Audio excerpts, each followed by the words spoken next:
Ginoo nakaparapit kami sa siya nagako nga pagpasalamat.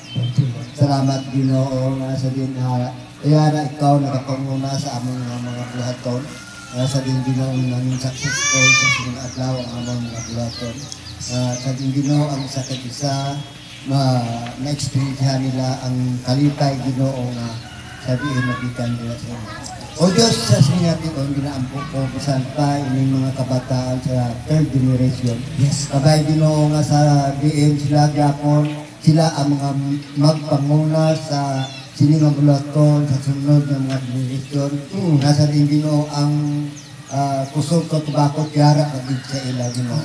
O di sila Ginoo pagkatagin sila sa kaalam sa dumala Ginoo sa sunod nga mga generation. Sa din Ginoo ining pamilya o kung ining clan, hindi lamang sa sining tiyon, kundi magapadayon ini Ginoo tugtog sa madamo pagid nga mga generation Ginoo.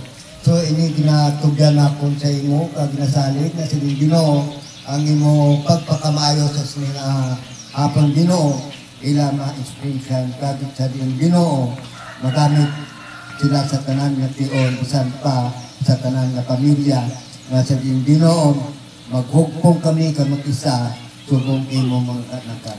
O Dios, sinasalig namon sa imo kasi sa mga tiyon binabalik namon sa imo ang dungog, himaya, pagdayaw, pagbugkos na pagpasalamat. Sa ngalan ng Jesus namon Ginoo. Amen. Amen. Thank you, Tiyo. Dali ka mo magaling mga tiya.